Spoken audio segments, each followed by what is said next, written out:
After 2000 hours in Rocket League, all with a keyboard and mouse setup, I have made the switch to a controller.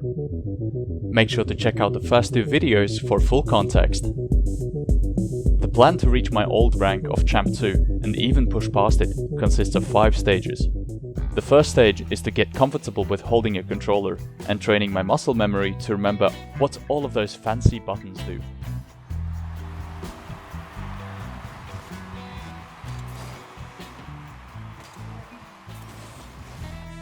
I have now spent an entire week doing 3 drills on loop to train the basics of car control and ball control. At this point I'm getting a bit tired of controlling so many balls, so I will be switching it up slightly by taking a sneak peek into the second stage. Getting mechy.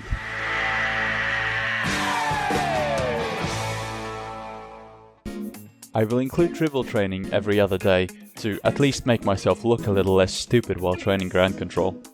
I will include rings maps every other day because I like to think about entering holes. Finally, for free play, I will begin working on the most important part of the sidewall play, the setup.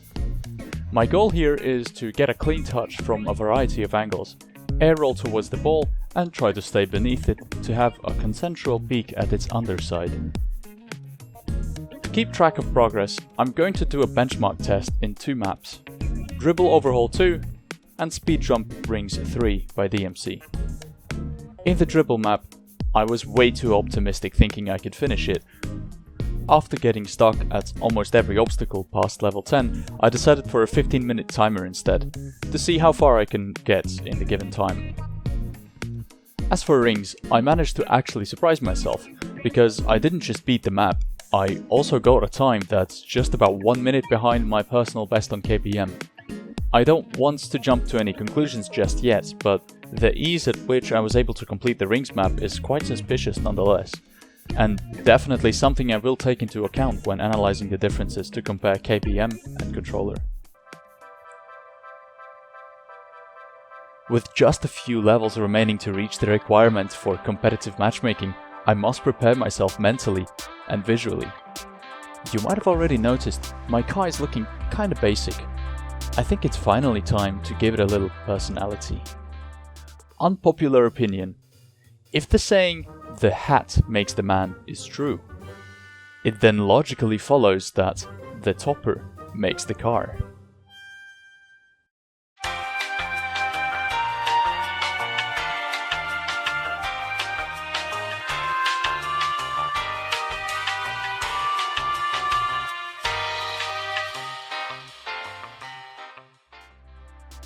Honestly, I am quite proud of this abomination, and I could definitely get philosophical with how the slipper symbolizes the temptation of throwing things at your competitive teammates. But before I get in a game with this thing, I better ask for feedback from my GC2 friend. What do you think? Honestly, I'm kind of down with the decal itself. The slipper is kind of like, what the fuck is that? Right. And I'm not that big of a fan of pink, but yeah. Okay, what do you think about the other car? Ooh. I like the wheels and the decal on this one. Alright. Yeah, I like it. Will I fit in my flat lobbies? Oh yeah, for fucking sure. Okay, thank you. Definitely with the fucking slipper on your car. Yeah, well, I wouldn't laugh at it. What if you had a slipper on your forehead? Wouldn't want people laughing now, would you? He's really good at Rocket League, and his best quality is the fact that he was being genuine when complimenting my car design. And his biggest strength is not being a paid actor. And with his blessing and level 20 in the pocket, I was ready to begin.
Bronze?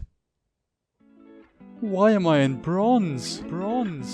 Anyway, I participated in 2 more games afterwards, both of which were largely uneventful, just like my early 20s. At some point during the first game, I started trying to pass to my teammate as much as possible, and he seemed very appreciative for a chance to touch some balls, which he even expressed in the quick chat. I attempted a couple of wall plays. First I set the world record for the closest double tap attempt in a bronze lobby. Then something vaguely resembling an air dribble.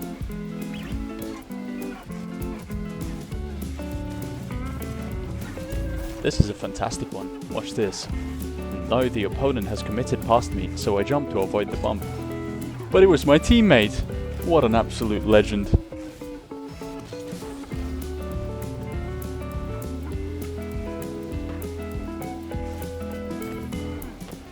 Then, at the end, I took the ball for a stroll across the field at 0 seconds. And best part about this, I scored.